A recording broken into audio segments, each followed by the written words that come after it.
So, hello, welcome to my channel. You're seeing editing Jessie from the future here before the actual video because the audio got messed up for the first few minutes. So basically I was sitting down in my old filming room, the very first place I ever filmed a video from like 7 years ago. It's at my parents' house. So my dad was there, and actually the idea for this video was his. So he was kind of explaining that, and Pinocchio, my dog, is there, and then Simba, who is always like asleep in the background of my like old videos, he's here too. And the room has changed a bit. They've redecorated it and painted and all that stuff, but some of the same old things are still in that room, which is just fun. But it was so nostalgic to be in this room filming just like a coffee chat, get ready with me. So that's what we're doing today. I'll kick it back to the video now. So by the way, the bag I used today is brand new to me. It was a birthday gift from my mother-in-law. It's something I saw Taylor Wynn talk about. It's like a Louis Vuitton dupe that's available on Amazon, and I love it. And it's really big. Like, it's so surprisingly big. So I can link this exact one down below if you are curious. I really, really like it. But I figured we'd start by talking about just how YouTube has changed a lot in the past. Well, I've been on it for 7 years, so it's just so much has changed. So first thing I'm going to use today is this Canmake Mermaid Skin Gel. It is an SPF of 50. A lovely subscriber sent it to me. So it's a really good SPF, but it adds this like glow. I will say this, I think if you have oily skin, you might not like it because it literally does have like shimmer in it, like a glowy primer, but that's kind of what I love about it because I feel like it does both the UV protection and primes my face with something glowy, which I do anyway. So instead of doing 2 steps like normal, it's kind of all in one. So I will find out where you can buy this. It's a Japanese brand, it looks like, so I will find out where you can get it. I feel like back when I started YouTube in 2013, YouTube beauty was definitely already a thing. And so when I stumbled upon this world just looking for a foundation review, I was astounded because there were so many people uploading videos all the time about new stuff that's out there, stuff they're loving. But the one huge thing that has definitely changed since then was the rate of releasing products. Brands were not releasing them the way they are now. It was not like a fast fashion type thing. Nowadays, even high-end brands are releasing new products constantly. And I feel like back then, the drugstore would sometimes release new things and high-end brands would sometimes release new things, but it wasn't like a couple new things a month like it is now. And in some cases, like a couple new things a freaking week. Now, obviously, ColourPop was a big part of this kind of shift. They're not the only brand that does it now, but it was kind of their shtick, and they're kind of proud of that from what I've seen in like some videos and documentaries I've watched about it, which is very interesting because, I don't know. Say what you will about it. ColourPop is affordable, and people that, want to be able to use high quality products but don't want to spend, $40, $50 on a palette, you can go to ColourPop and get a really great palette for $10 to $15. But I do think there's something to be said for things being curated and really thought through by brands, and that's definitely not what ColourPop does. So this video is not about ColourPop, but just saying that's one huge thing that has changed since then. But just thinking back to like what YouTube videos were like back then, I feel like, there would always be a candle burning in the background. That's something I don't usually let go of because I like candles, but B, I like that ambiance. And it's kind of this weird nostalgic feeling for me now too, that when there's a candle flickering in the background, it's just so cozy and warm, and ooh, I just love it. If you watch any like makeup collection videos from that time, like 2011, 2012, 2013, people always kept all of their brushes out on the countertop, and they would have like 200 brushes. And not only that, but they would keep the brushes in like coffee beans or peas and have them all in like giant, cleaned out candle containers from Bath and Body Works, but everyone did it the same. And that's what was so funny. It's like whatever caught on, like everyone did. And it just cracks me up. We haven't changed in that way. Like if I see something another YouTuber does that I like, that's something that I internalize and I think, oh, I could do that. I could have a candle burning in the background, or I could put my brushes in coffee beans so that they stand up, whatever.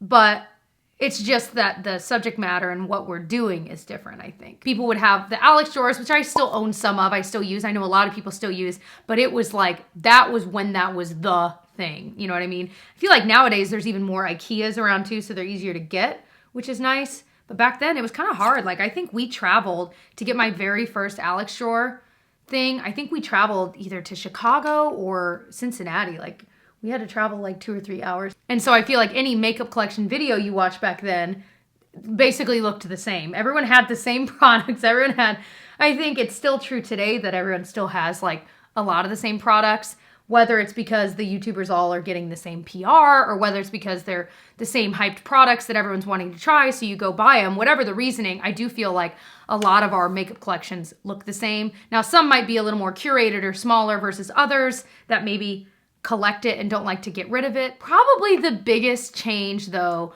would be that obviously there was virtually no PR. It was not a thing. Like, it just wasn't. It just wasn't. I remember large YouTubers back when I started, it was kind of a thing. And they would get some things, so I was like, oh, and I like learned that that's a thing, that brands would send it. But not the way it is today. Today, it is its own beast that I think is a little bit toxic because not only can it be extremely wasteful, not every company is, but many are. But they're all trying to top each other because they know YouTubers are sharing about it in their Instagram stories and whatever and showing like, oh, look at this giant thing, you know, this firecracker filled with mascara. I don't know. I'm just making things up.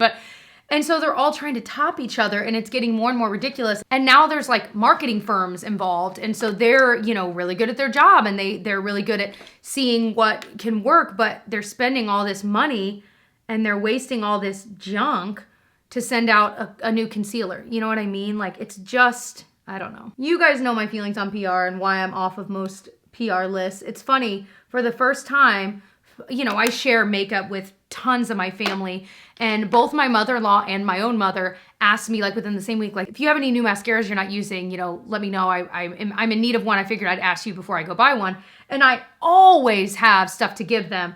I literally have finally gotten off of enough lists that I'm like, I don't have any mascara. I literally have none. I don't have any backups anymore. Like, unless it's something I myself have opened and used, I don't have it.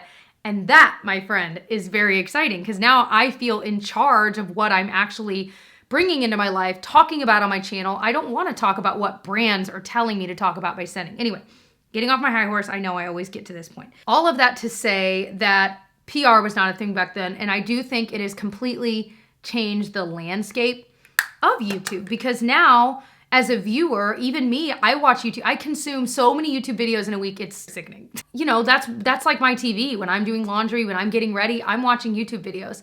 And I just feel like now it's gotten to the point where as a viewer, you don't know, you know, even if a YouTuber says, yes, I did get some PR, you still are a little leery about, well, but are they being truthful then? Did they not want to be off the PR list? Do they just really like that brand and they're hoping to do a collaboration with them in the future? Did they just do a brand trip with them? Like, everything is so different. You just start to second guess everything as a consumer. Is that the worst thing for consumers to second guess and be a little bit skeptical? I don't think it is. I think it's kind of a good thing because now, me, myself as a consumer, even when I hear a YouTuber I like mentioning something, I'm going to double check that across a few different places. I'm going to look at the reviews on Sephora. I'm going to look, you know, and really kind of check all those boxes myself. That way I know whether or not it's worth purchasing. And so, you know, it just is what it is. It's kind of like when I was teaching, I would teach my fifth graders that, you know, if you're researching something, don't just trust it because you saw it on one website. Double check if the site is legitimate, but then check it and see if you can find the same fact on a couple of legitimate sites, then you know it's probably true. It's true in our political landscape too, you know, thinking about fact checking and stuff like that. I'll have all the products I'm using, by the way, down below if I don't mention it specifically. Another thing I feel like isn't as much of a thing anymore was that back then I feel like people would own like intentionally buy 3 or 4 shades of a foundation. So they'd be like, I've got these 2 shades for when I'm lighter and these 2 shades when I'm tanner or self-tanned or whatever. And while I do think that's the case sometimes where people might have maybe 2 shades, it was like where you would look at a makeup collection and they would open it and have 4 shades of every foundation. And that was back in a time where they weren't necessarily getting all that in PR. They were genuinely buying all that. And so I think that's just kind of funny because nowadays, if I need something to match me a little bit better, if I really, really love the foundation and I want to make it work, I'll mix it with other foundations, or you can always get lightening or darkening drops to put in it. Just one of those things that I don't necessarily think is the case anymore, which is probably good. What do you guys think? How do you feel like things have changed, especially if you have been watching for a while? Even if you've only been watching YouTube videos off and on for a few years, I feel like even within the past 3 or 4 years, things have changed. You know, PR hauls became a thing pretty recently, really, and I don't know if it was Tati that truly started it or not, but she was certainly, I think, the first one I ever saw do it. I've done a few of them in the past, but I stopped, frankly, because it was just overwhelming. It was too much. And I know PR hauls are one of those things that are very polarizing. Like Madison Miller does them. I watch them every week. And it's one of those things that it's just kind of fun. It's like a way for me to see what's new, so it doesn't bother me. But I get how to some people, when you're watching it, it rubs you the wrong way because you're like, I wish I could get all that makeup, or I wish, you know, or it seems braggy. I think Madison does a good job. I don't think she seems braggy in hers. And again, it's just kind of a fun way to see what's new. I can link her channel below. But like, I feel like there are certain video types that are definitely like old school YouTube videos, like monthly favorites. That has been around for so long, so long, but I still love them. I don't think I've ever not done them. Like, it's very rare that I've skipped a month in the entire 7 years I've been doing this. Another thing that has been interesting is that a lot of YouTubers have managers now. And I have talked about this a little bit on my channel. I used to be a part of a network that would take a percentage of my income from YouTube in exchange for helping me. And in the ways that this particular network was supposed to help me was to, you know, help me connect with brands, events, etc. Well, here's the deal. I live in the Midwest. There were no events. I was never invited to any events when I was with this network. And not only that, but because everything was so new, I think they put me in contact with maybe a brand or two, but it was never anything worth the percentage they were taking. So when the contract was up, I walked away. No ill will, no ill feelings, but just kind of knowing that I don't think it was right for me, and especially with where I live and stuff like that. Now, even that has changed so much, where that was more of like a network, and I didn't necessarily have like a manager, but nowadays people do, and you know, channels smaller than mine do. And I think that's awesome, because if you need that person there to help you with things, especially if you're doing another job outside of YouTube, I could see where when I was teaching, that would have helped me so much. Just dealing with emails alone. I do feel like as a YouTuber, you get kind of business savvy because you have to. You know, when brands are sending you contracts and when you're looking at things and thinking about, well, where is my line? Like, what will I not do? What will I do? What will I, you know, you have to figure that out. And there's some trial and error there. Like, there were years where I took sponsorships I think that I shouldn't have, but I learned from it, and thank goodness I did, because if I didn't have any of that experience, I wouldn't know how to kind of negotiate for myself, and also just kind of stick up for myself and know what my values are and what I won't change about myself and the way I do videos. So that was something that I always used to feel like, well, I need to be like, I don't know, who are like big YouTubers, even now, but especially back then, like Nicole Guerrero and people like that. I'm like, I am not full glam like that. And there were times that I would try to do really bold eyeshadow and wear fake lashes and stuff, and it looked so beautiful on other people, but I'm like, but I'm not a makeup artist. Like, that's not what I'm comfortable with. And I feel like that showed through in my videos when I would do that I was very uncomfortable. So it's taken me a long time for me personally to feel comfortable in the fact that I just want to wear my makeup the way I wear it. I'm going to share whatever I want. And if you want to be there and watch it, sweet. I would love that. If you don't, there are so many other YouTubers out there that do what you're asking me to do that I'm not comfortable with. You know what I mean? And so I think figuring that out for myself has been huge, and very much of a kind of a confidence boost for me in what I'm doing here. I'm going to use this e.l.f. little bite-sized one, the one in Cream and Sugar. It's so pretty. These are insanity. e.l.f. is a brand that will always make me think of old YouTube, because that was like my freaking heart and soul. Like, I was constantly doing, you know, e.l.f. try-on type videos and best e.l.f. products, worst e.l.f. products. That's how a lot of people found me. A lot of maybe you guys found me. And it's just so, again, kind of nostalgic for me, because it is a brand that I could afford back then and can afford now. And they make good stuff. Do I think everything they make is great? No, but I think that about anyone, even high-end brands. I don't love everything. Even Charlotte Tilbury, my beloved. But I do think back when YouTube was first getting started, like with the beauty space, there was a very specific archetype you were supposed to be. And so when someone would stumble upon your channel and you weren't wearing a super bold eye look and fake lashes and lipstick and fake nails and all those kinds of things, people would comment that and be like, why do you only do neutral looks? Or why do you, you would look better with this or whatever. It's funny because I look back on that and those, I would really, really take them to heart, really take them to heart.